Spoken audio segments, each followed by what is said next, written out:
We are live. Good morning. Good morning. Happy Monday to you.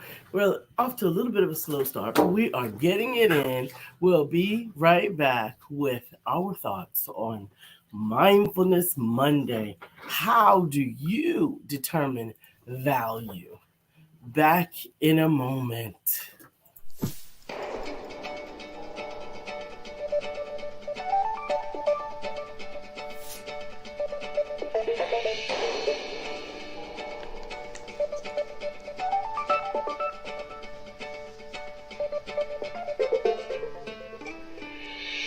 Good morning. My name is Brian McNeill. And I am Lisa Santiago McNeill. And thank you for joining us on our show, Let's Talk About It. We come to each Monday through Friday right here on the SIBN network, on iHeartRadio, YouTube, TuneIn, as well as Facebook Live. Good morning. Good morning. Good morning. Like.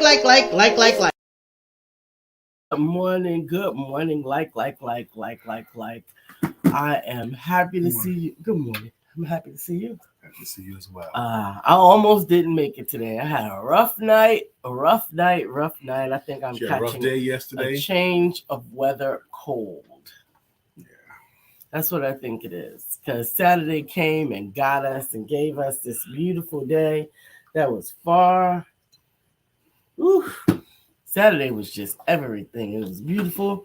But then it went back to cold. We're right back to wintertime. Too much. And then Lisa had a mini cold yesterday and last night. Brother Brian is still clean and clear, ready to go. Go to Absolutely. So I don't have any challenges like that at all. So this is Monday. And we always talk before the show about what we're going to talk about today. Mindfulness Monday. Mindfulness Monday to me is like, what if you want to think about today? What do you want to think about this week? Yeah.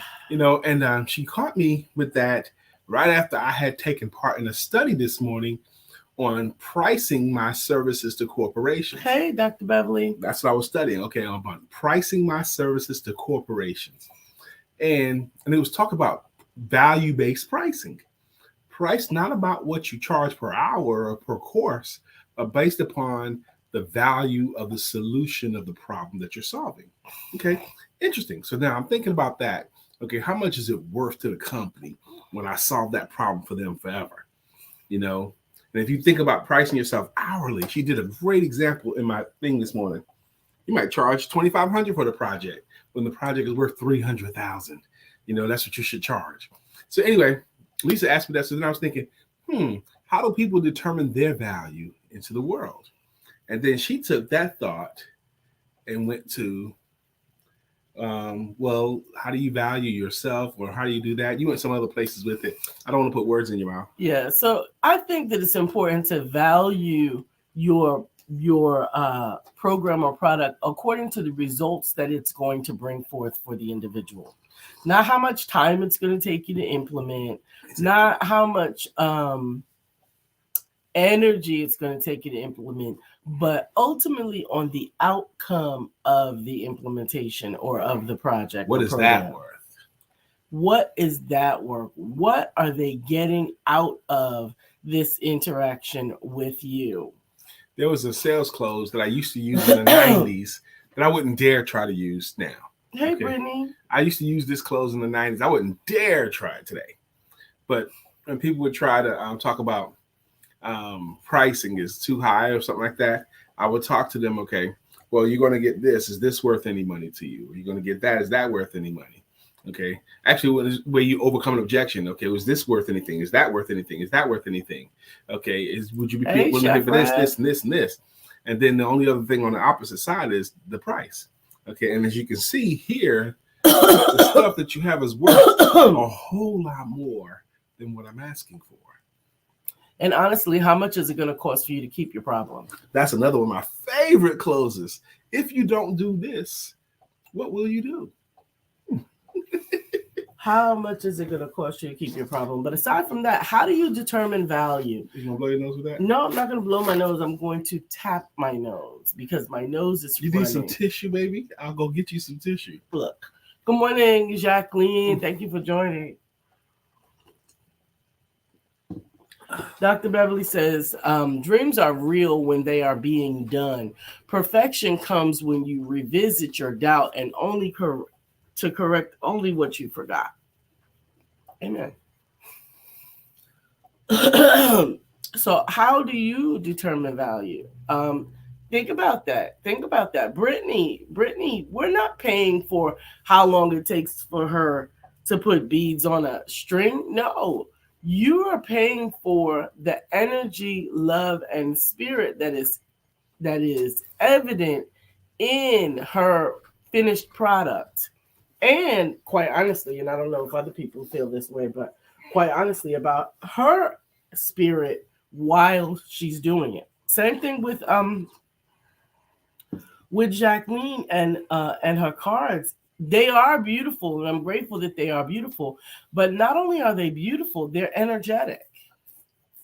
And what the value is what you receive as a result of the energy that comes from them. Good morning, Brittany. Good morning, Mr. George Allen, a.k.a. Chef Rev. Good morning, Sister Jacqueline. Good morning, Dr. Beverly. I know Lisa's read that already. But good morning to you guys. I'm hopeful you had a good weekend. Did you? I spent the weekend, a large part of the weekend, really, really engaged. I enjoyed the NCAA tournament first weekend so much. I enjoyed the Thursdays games and Fridays games and Saturdays games and Sundays games too much, actually, probably.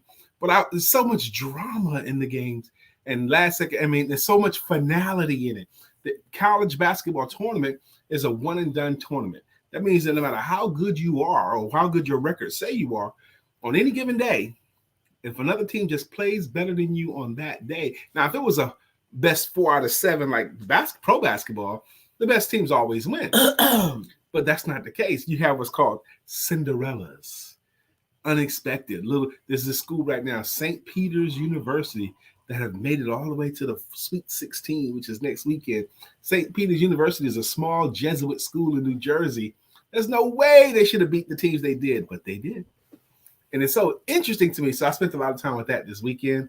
And it doesn't start again until Thursday. So I can actually focus Monday, Tuesday, Wednesday on real, and Thursday evening, Monday, Tuesday, Wednesday, and Thursday day on real work. How exciting is that? Chef Rev, determining your value. How do you determine your value? Well, I'm sure that it's a bunch of different things that determine the value of the food that you prepare and provide. That not only is it the actual cost of the food and then the time of your preparation, but your skill and expertise. And you should never price it based upon the cost of the food and your time. Not only, yes, but that's not enough. You got to cover those things. Because I would never price it like that. I would price it based upon, yes, the cost of the food and my time invested, but also what's going to happen when my food is eaten. Absolutely. I'd put that what type of experience the individual is going to have. The joy, the sexiness of it. I would price it that way. But that's just me.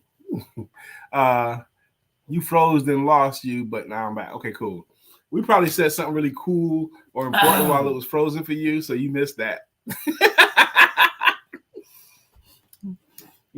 So your weekend, how was your weekend? How was your weekend, Lisa? With your husband basically engrossed? Yes, it is what it is. It is what it is? Yeah. And also Lisa was a little bit sick yesterday. No matter how graceful her husband tried to be helpful, she wasn't with it. Okay. So that's all right. That's all right. I can take it. Total cost times 3 equals the price. Yeah. Okay. Yeah. See, that's a simple formula that works for him. He can factor in all of his miscellaneous stuff or the stuff that come up, which always happens, by the way. Miscellaneous stuff always happens. You just, every job, every project, there's something else that you end up having to spend longer doing, or somebody's late on something or whatever. So that always happens. So factor that in. Total cost times 3 equals the price. Done. I like it. Cut and dried. It is what it is. Yep. But now the first part is determining your value. And the next part of that is demanding your value or Okay. expecting your value. Yeah. It's so tricky today, determining your value. And when I say it's tricky, maybe it's because I'm making it tricky. Okay. Because I am of the belief that we always deliver more than what we're paid for. It's always unbalanced. The client always gets more than the money I get.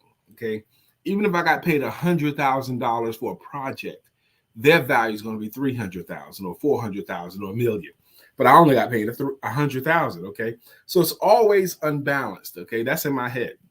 They always get more than what they're paying for. And I almost believe that it has to be that way for a sale to take place.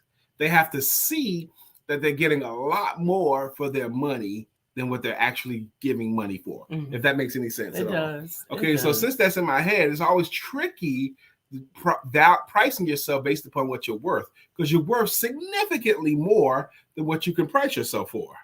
Does that make any sense? Yes. So you should price yourself to what you're willing to accept based upon the value that you bring. Now, that's a whole lot closer. What you're willing to accept. I am, and I hope my client is not watching today what I'm about to say, but I'm this close to dropping a client, okay, or potential client, okay?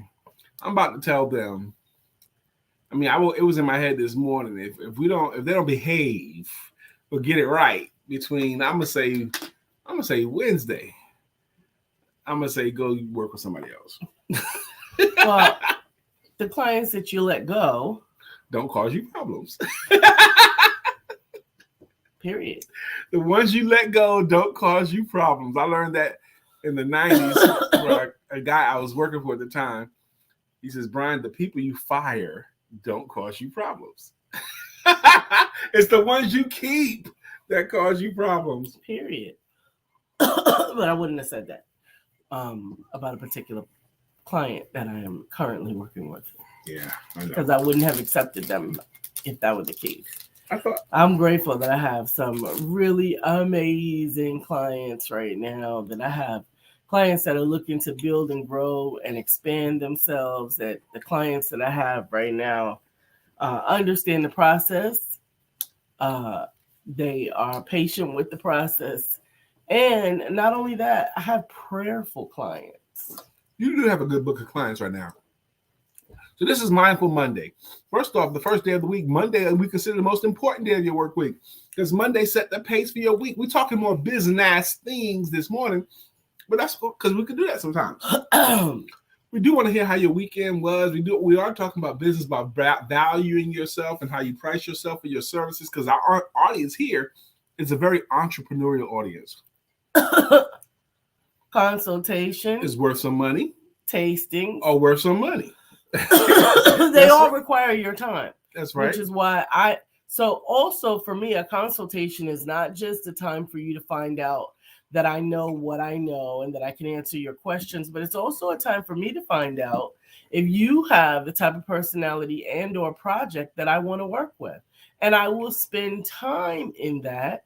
The initial consultation is not as detailed as the final one. So, of course, it doesn't cost as much.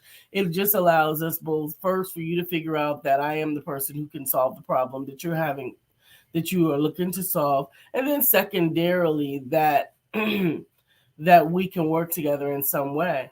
But the actual paid consultation is the opportunity for me to know, A, that you're serious, because people are not going to put their money in when they're just kicking the tires, and B, that you respect the process to know enough to know that it's going to have a cost. It's a process, definitely, and there's going to be a cost associated with it, certainly.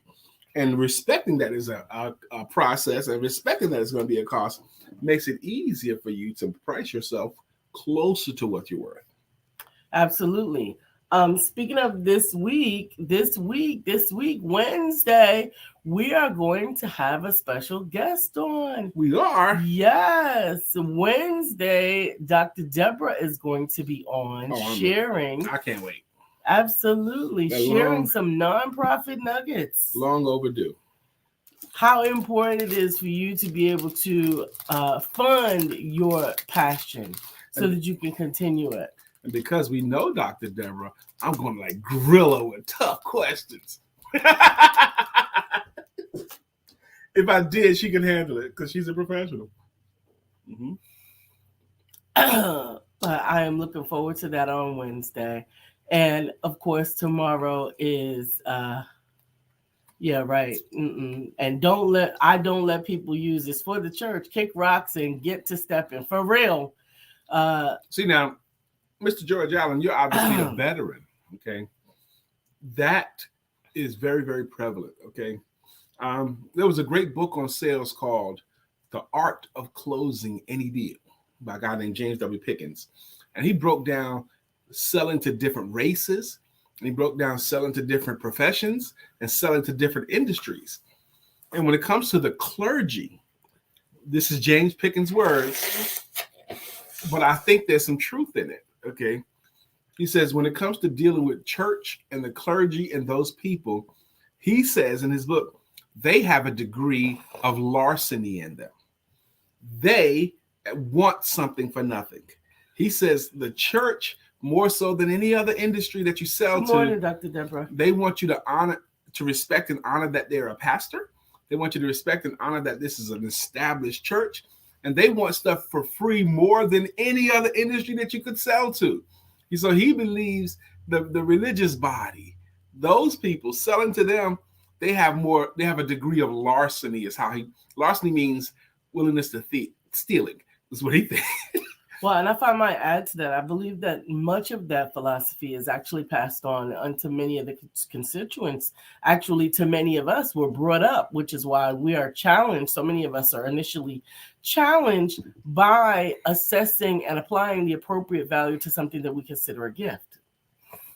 Jacqueline says, you are right, Lisa. Every time I hear how someone is blessed by the cards, it brings me joy. It fills my heart. I actually spent the weekend studying how to add more value to my cards. Wow. I also play praise and worship music as I am creating every card. Absolutely. Amen. Good morning, Dr. Deborah. She goes, that is so true. I'm true. Suspecting she's talking about selling to the church. Yes. Now, this is interesting to me, though. It's a white guy making the statement, selling to churches. They have churches. And black churches, too. And he talks a lot about how to sell to black people. You know, they have churches, yes. I just thought it was an interesting point, but it was a book I got a hold to that I ended up highlighting and dog-earing more than any other book. My book looked tattered, completely tattered. And then I got another one, and the one I have now, because the other one was just so highlighted, you couldn't hardly. It's still kind of tattered and dog-eared because it's a reference for me. But yeah, when you sell to the churches, I learned that. I was like, okay, you have to price based upon that they're going to want something for free or deep discounts. Yeah, but what I was saying before is definitely, Chef Rev says he's right. Listen to me, the pastor. Restaurants hate to see the church folks on Sunday because the church folks ain't going to tip regular because you serving the church folk. That's horrible. That's horrible. Is it real? Dr. Deborah says that it's so true. Pastor George Allen says that is so true. He says he's right with an exclamation point. Okay, I think it's true.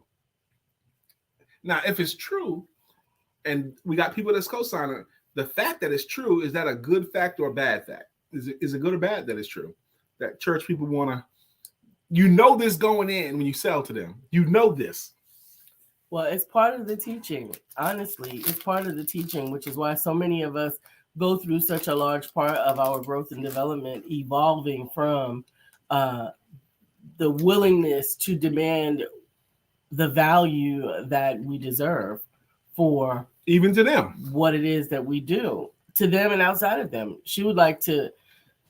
Dr. Deborah says, I would like for the faith-based community to be my niche, but so many of them want it for free. I would love to coach them on how to fund your outreach program. Absolutely. So many, but they want you to teach them for free. Yep, they do. They do. I have a friend who's got a great program that he sells to churches. He wants to sell to churches, but he's been unsuccessful. He's a friend of mine. I've been coaching him. He said because they want it for free. Or they'll figure out as much as they can about his program, and then they'll see in their membership who can do something like that. Mm-hmm. Okay. That's what they try to do. They farm it through their membership because churches do run on volunteer armies. That's how they run. It's kind of like built in. We got all this help, secretarial help, administrative help, yard help, volunteers. Why wouldn't everything else be free? Yep. And they don't pay taxes. What a great hustle.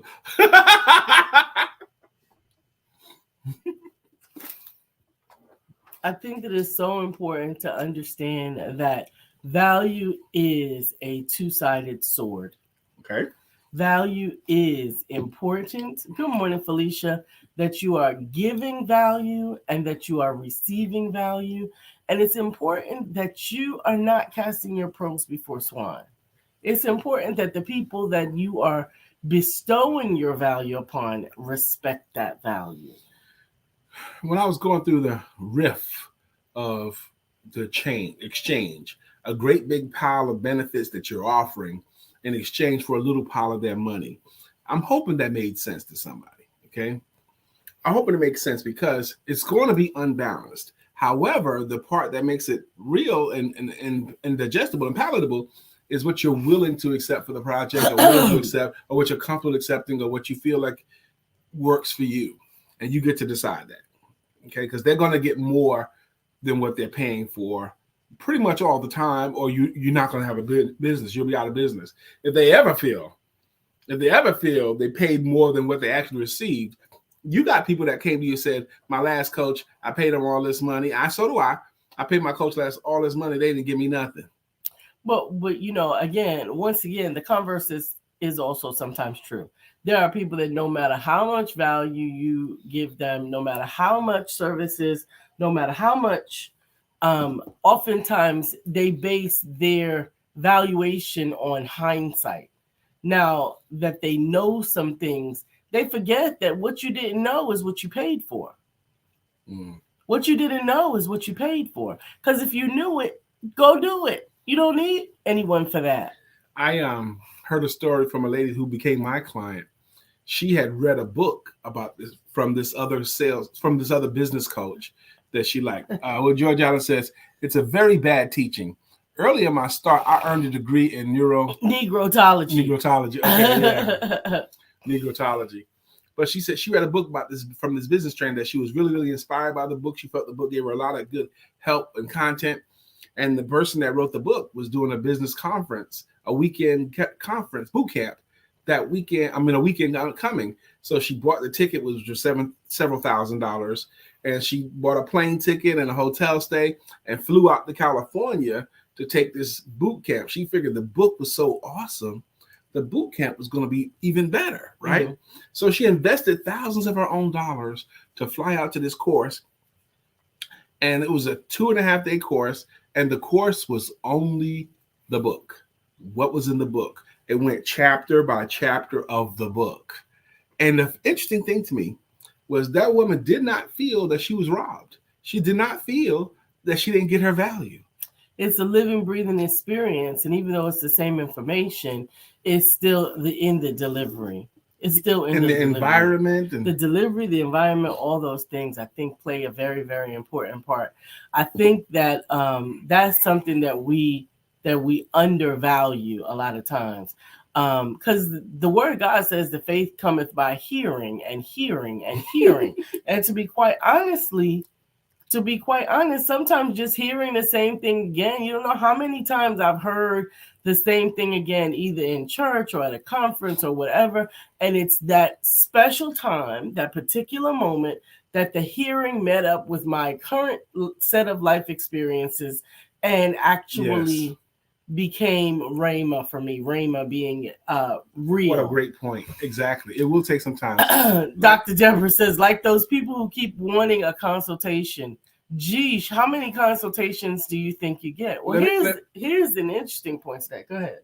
Well, you want to go first or should I go? Because I want to be helpful here.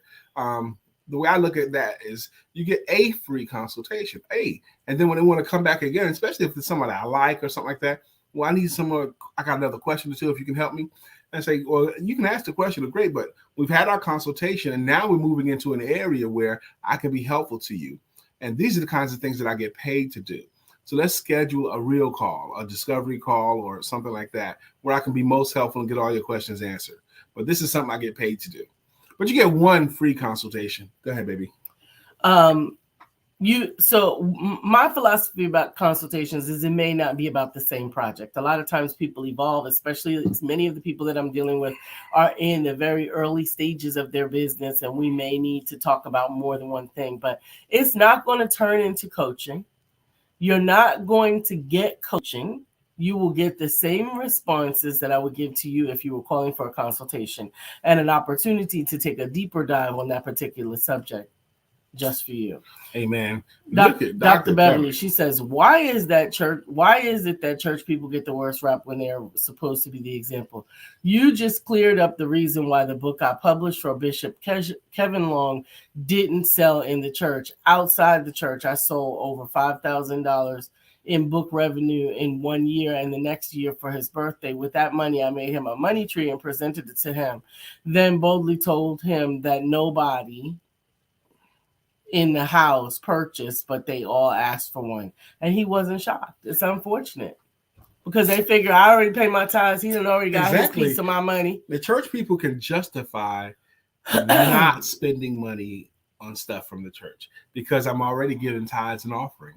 They can I'm showing up. I'm giving tithes and offering all this time. I can justify not spending another single dollar on something the church is offering. And that's unfortunate. Mm-hmm. They can justify it. That is unfortunate. And yes, it can be justified. But a lot of times we as ministers can be known to coddle that particular opinion, wanting not to leave anyone out, and there are people that take advantage of the fact that that you're going to not want to leave anyone out. Jacqueline says the devil knew if he could allow the wrong teaching and understanding about finances, money, etc., that it would be a generational mess. Unfortunately, only a few are working hard to free themselves from the ignorance and untruth about building and having wealth. And it does require some unteaching. I got bullied one time to giving away one of my books for free. When Lisa and I was at we were on a panel for I can't remember the lady's name out in Gastonia. But we were on a panel and we had a table outside with our books. And there was this lady that I knew was an apostle or a pastor or something. Okay. I knew what she was doing. I knew what she did. Okay. I had seen her on my Facebook a bunch of times. So I knew she was all over the place and she kind of had a name. So I knew who she was. Okay. I didn't know her well personally. I knew who she was. I knew she was like Sister Bishop, Apostle, Pastor, something. Okay. So anyway. She came to the table and she was really nice. And I said, okay, this is my book. This is my book on, it's called The Shortcut, the fastest route to selling your services. And she goes, I want you to give me one. She had to use the Jesus voice. Yeah. Because you'll really get somebody to do it if you use the Jesus voice. She says, I want you to just give me one. You want me to give you one? I want you to give me one of the books. And I did. And then I was like, did I just get bullied or suckered? She used the Jesus voice on you. You were standing there, but she wasn't talking to you, but she got me. But it may have come back to you. It may come back. It may have. I want you to give me one. Dr. Beverly said, how can they justify their leadership that is absolutely ass backwards? See, part of that is the judgment of their leaders, right? The pastors and bishops that say, you got to pay for it. You got to invest in yourself. You got to bring your talents into the storehouse, and that you got to build and grow and leave a legacy to your children's children. Many of them get the bad rap. Think about your thoughts when you think of Creflo Dollar. Think about your thoughts when you think of Bishop T.D. Jakes at one of the outreaches, right? So at church on regular Sunday, he's like, bring your offerings, and then he leaves it alone. But if it's at a conference, he got the lines going. And then many times, people are misunderstanding that. If he ain't talking to you, he ain't talking to you. You can stay in your seat. It may just be that the individual feels manipulated by the activity that's going on, and they feel like they're being taken advantage of because they have not finished expanding their own individuality. Yeah, don't go there this morning because I got a problem with lines like that in church. Okay, so. But he ain't talking to you. If it's a $20 line and you ain't got $20, then don't give it. But if you got $20 and you feel the Lord asking you for it, then give it. Otherwise, I was under a ministry where we understood that God can do a whole lot with a little bit. And don't get hung up on the amount. Don't get hung up on the amount. God can do a lot with a little bit. Absolutely. And cheerful giver. Okay, if I have to be hustled and coursed and browbeat into giving, that's crossing the line to me. Then don't give. I won't no more like that. Don't give when you don't fit. All you chumps that don't have $50 or $100 or $1,000. Ain't nobody said that.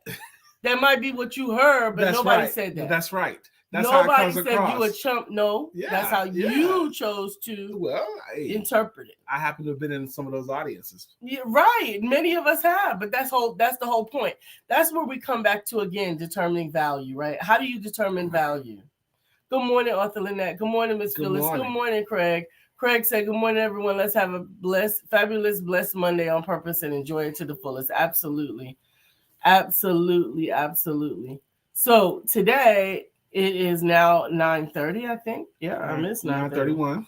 Okay, and we're going to do these cards that we've been doing. We've made it a tradition here to do it at 9:30. These are what's called beauty cards. They have a message and a scripture backing. And we've been having fun with them. There's several of them in here. And the way we've been doing it is Lisa's been choosing one based upon what her hands light upon, her eyes or heart are feeling at that particular time. Miss Felicia says, sometimes you will accept a lower pay if you're new to an industry or job to gain value in the experience and knowledge you are gaining. Absolutely. You can take another job in a few years to get the money you feel you deserve or can branch off on your own and start a business from those skills. We have to see the silver lining in the cloud and if the end results will benefit in some way. That's absolutely true. That's absolutely true. And that's what we're talking about in determining your own value. In that case, she's talking about determining the value that you will accept for doing a job simply because you don't have experience in it. Yep. You know you can do the job, but you need to get the experience on how to do the job. Both parties are taking a risk in that. And you're sharing the risk by allowing there to be a lesser terms of the investment. Okay. The card I'm reading is clarity.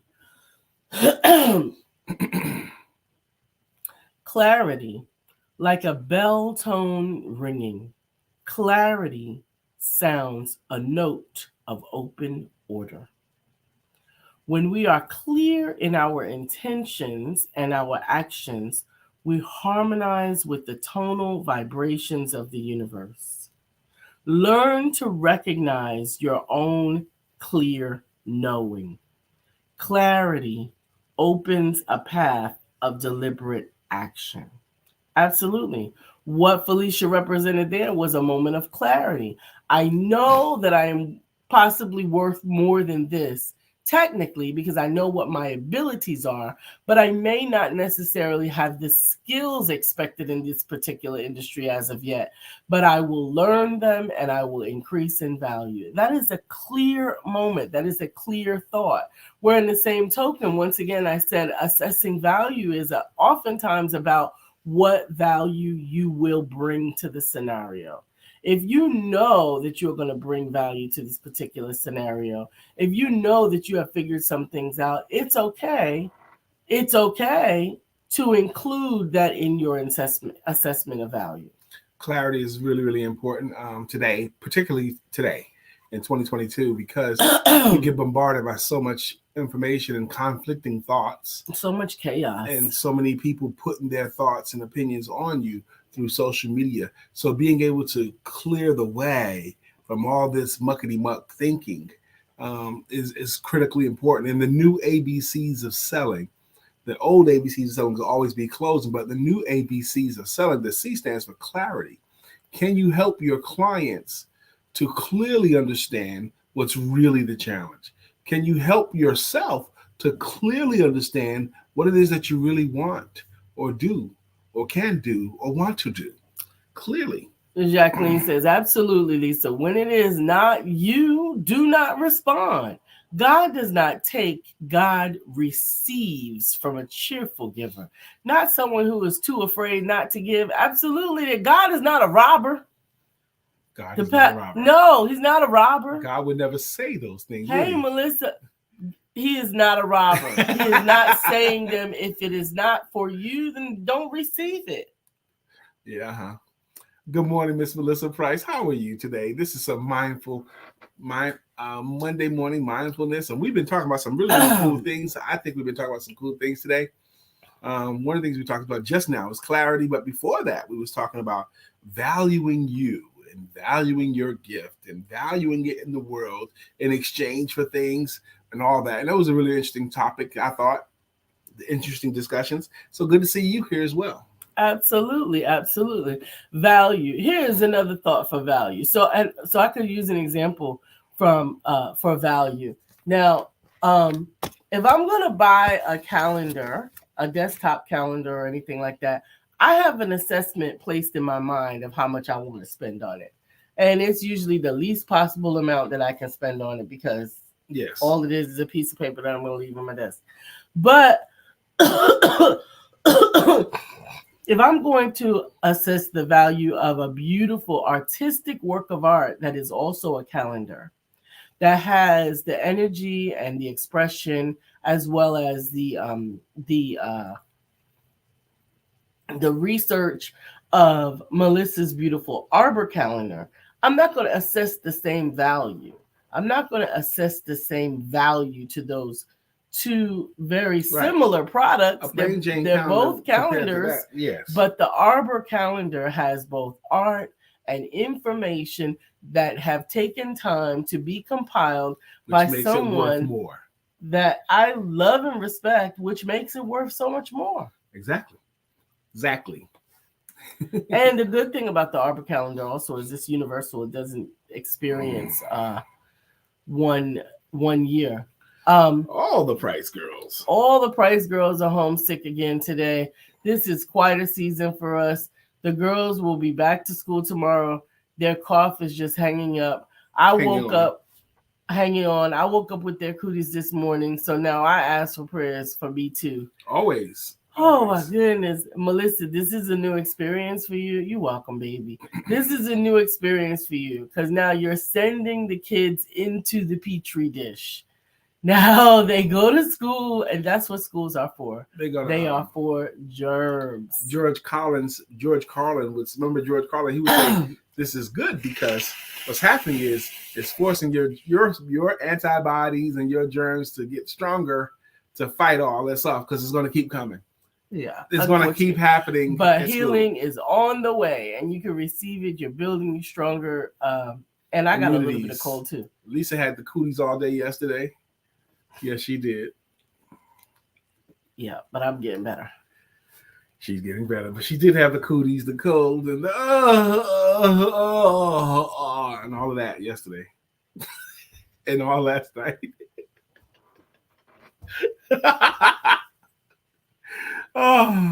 Of course you get the shout out, homie. This is Mindfulness Mondays. We've done our cards. It's about that time now where we thank our folk. 2 more minutes. How do you determine value? How do you determine value? Whether it's about yourself, about your program, your product, about any of the things that you have, build, or do. Or how do you determine the value of something that you're going to purchase from someone else? All of those things require assessments. Yeah, and it's so tricky when you offer something to not look like a commodity, like something they can get anywhere. That's why your story matters. That's why discovery calls matters. Absolutely. That's why understanding clearly what the challenges matter. Otherwise, they're going to lump you into categories, and then they're going to be competing based upon price, which is the worst way to compete. Absolutely. Melissa said we gotten sick more during this first school year than we have in all previous years combined. God is good though. I know he will do his healing work. Well, of course you've gotten sick more. You got the girls in school, so they're getting around other people's germs and are learning to build their own Antibodies. immune system that may have only been resilient to the germs that you all were more commonly around. Yeah, but now you're gonna have to, and the cool thing is it's going to keep happening. So you're gonna have a strategy. What? Look, we got a guest. Hey, LaShandra, my dear, welcome back. Do you have an assessment we can use? The assessment is really dependent upon you, your industry, as well as your experience. As we said earlier, some people are bringing great value, but they don't have experience yet. So they're adjusting their assessments based on the fact that they don't have that experience yet. Sister Jacqueline says, just as I had to learn to be still, rest, and chill out so my immune system can strengthen itself. I also had to learn not to be manipulated to give my time, money, and whatever when it does not bring me value. but we do not have the assessment that you could take yourself to give, but there are some available. Felicia says, yes, clarity is needed in these days because every decision you make may affect how you're able to move for years. One example is to buy a house or to continue to rent. With the continual rise of inflation, every decision we make will limit how we're able to move and live. Absolutely. Amen. And that's a cool one. Melissa Price, I guess a big part of how I establish my value in things is by determining how they make me feel. That's a great piece to include in your assessment, because honestly, that was something that I think I learned later on. Initially, when you're just trying to build, you don't realize how much it costs you to take the wrong client. Yeah. The wrong client can cost you. It costs you time, energy, aggravation, and money yourself. But I think taking the wrong client. I think it's been 4 years since I had the wrong client. I don't know, but I will tell you there's value in having the wrong client too. And I learned from because it will teach you what that not all to money do. ain't good money. Yeah, having the wrong client will teach you that. And also there are several lessons you need to learn.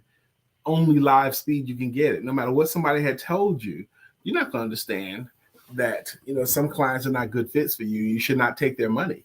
Okay. What? I need the money. I got bills due. Yeah, not so much. Melissa said, yes, sometimes we have to fire our client, as Dr. Deborah Dunstan says. Yep. Absolutely. 42. Sometimes you got to fire them. Let's go to the top, baby. What are we going to do? What we're going to do now is one of the things that we do, because this show's been going on since October 2016. And some of you guys have been rocking with us for years. Some of you guys are consistent contributors to the show. And we'd like to thank you. And we do that with greeting songs and greeting logos. Like up front, Dr. Beverly, uniquely taking over Thomas, she has a greeting logo. And it goes, Dr. Beverly is on the show. And she is on the show. Good morning to you. Sister Brittany Thomas has a song. It's Brittany. It's Brittany. It's Brittany. Brittany Thomas. It's Brittany. It's Brittany. It's Brittany. Brittany. It's your time. It's your time. Yeah. Mr. George Allen, a.k.a. Chef Rev. Thank you for your contributions today as well. But he has a jam as well. And this jam is, why must I eat like that? Why not hire Chef Rev? He puts the good food in me. Not, scroll. Absolutely. Jacqueline is up next. Jacqueline Rosier has, well, according to Jacqueline. And she also Jacqueline Rosier, pretty little one that I adore. You're the only one my heart beats for. I'm so glad that you are mine. Jacqueline Rosier. We did Chef Rev. Dr. Deborah. Dr. Deborah Dunstan has a song. Dr. Deborah, non-profit strategist and funding coach. You want to read that? We'll get there. Gotta finish the song first. Sister Felicia Gardner says, yes, the wrong client can drain you and affect your bottom line. Don't let anyone mess with your money. Just cut them out with a scissors emoji. Absolutely. Craig Saab. 1,000 degrees. You'll be on your knees. And you'll be burning, begging, please. Brother Freeze, Craig Saab, have a wonderful day on purpose. Miss Phyllis is here. So clear the way. Hey, Miss Phyllis is here. Now we can all have a great day. Arthur Lynette is here as well. At this table we sit. Making it legit. Because when Lynette hits the show, Felicia, we love you. You're the one for me. Good morning again, Miss Felicia Gardner. Melissa's on, honey, right, with your big wide open mouth. Bam, bam, bam, bam, bam, bam, bam, bam, bam, bam, bam, bam. Melissa's on. Now it's time for us to sing her song. Melissa's on. And Prices is yes, they're here too, even though they're homesick. The sisters are doing it on their own. I said the Price sisters are doing it on their own. That's I hope right. we didn't get sick, sweetheart. I'm not. Let's go, baby. Let's go. Absolutely, absolutely. LaShonda, the apartment lady. How you doing? LaShondra again. I think we got everybody. I didn't think we had a song for LaShondra. I don't think we did either, but we can get one. Absolutely. Okay. She can make a suggestion. Those of you, like, if you didn't get a song and you're like, man, that's kind of cool. That's kind of quirky. I want a song. Suggest something to us. Suggest either a genre or an artist or a particular song, like Melissa gave us the song. Absolutely. Okay, that she said, find my song out of this jam. Okay. And we did. Jacqueline said, thank you. That song is the best. My daily heart regulator. Oh, yeah. Her heart regulator. How cool is that? Now, my heart regulator is our bi-weekly meetings of Women Empowerment Networks. And tomorrow is the third Tuesday. The third Tuesday at 7 p.m., first and third Tuesdays at 7 p.m. is the opportunity to get together, share your accomplishments, share your stories. Baby, and it's a little, yes? You had win last Tuesday. I did. The 15th was the third. You had win last week. Okay. I still got medicine here. Oh, we're not having win tomorrow. I didn't want to win tomorrow. You can always call a special meeting for win if you want to. I don't know. Because if you don't do it tomorrow, it's not until April. It's not until the 5th.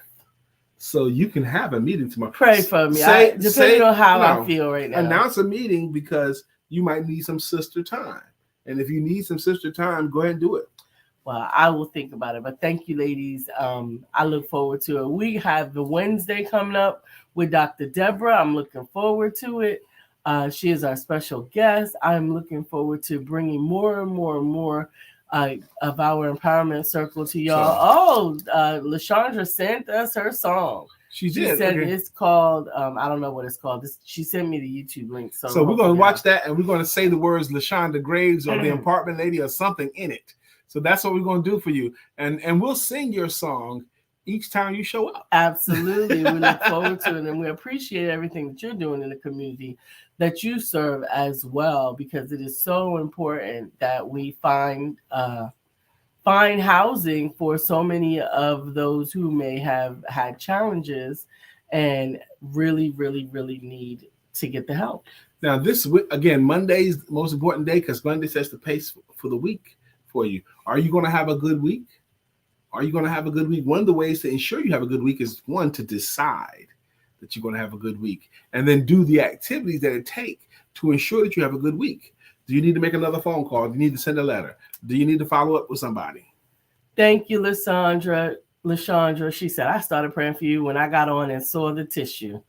Amen. Thank Amen. Because my nose is running like a faucet. Oh my goodness. The song is called Close by Marvin Sapp. We're gonna look it up. And Jacqueline says, we're good having no win. Keep resting and loving yourself. I have been there struggling to rest because when you can't breathe, it's hard. And Lisa don't know how to rest. She can rest, but I imagine it's difficult when you rest and then and then you feel like you've rested enough, and then you want to get busy, and then you get tired, and you want to rest. So it's a job to get her to be still sometimes, because it's hard to do. And I would be the same. Hard to figure out how to rest for long. How do you kill a whole day resting? How do you do that? Well, it's even more difficult when you can't breathe. It's even more difficult when you can't breathe. Sister Felicia says, I'm going to make it a great week. So am I. I'm going to make my week a great week. Anybody else? Absolutely. I look forward to a great week. I look forward to hearing about your successes. I look forward to I have a project to revisit, to make some corrections on. Oh, we didn't realize today is March 21st. March 21st, isn't that the first official day of spring? Is it? Yeah. It's the 21st of March is spring, 21st of June is summer, 21st of September is fall, and 21st of December is winter. Yeah. Really? Yes. That's great. Yeah, today's the first official day of spring. Not until it's consistently 75. Well, you're going to have degrees. You're going to have consistently 70 this week in the Charlotte, North Carolina area. Yeah. March 21st is the first day of spring. Yeah, I think I got tricked by what my grandmother used to call the Indian summer. She goes, yes, and Aries. It's Aries season. Huh? Oh, Aries season. My grandmother used to warn us about, I think it was fall, it was a transition of fall, she would call it the Indian summer, where it would get have a hot day. Yeah, where it would get hot and everybody would get crazy and start putting on the wrong clothes. And we were always told not to take off our undershirt until it was consistently, or not to put on our undershirt until you were going to consistently keep it on for the whole season, because we had to wear a t-shirt underneath our shirts. And if you put it on and then took it off and then put it on, you could get sick, or at least that was the philosophy behind it. Y'all have a beautiful rest of the day. Have a beautiful day on purpose, and I appreciate you. And I look forward to hearing from you on tomorrow. Jacqueline says, remember, the body heals best when it's at rest. Heavenly Father, touch Lisa so that she can breathe, strengthen the cells in her lungs. In Jesus' name, where two are touching and agreeing. Amen. I receive it. And on that note, I thank you so much. Meanwhile, don't forget to have sex.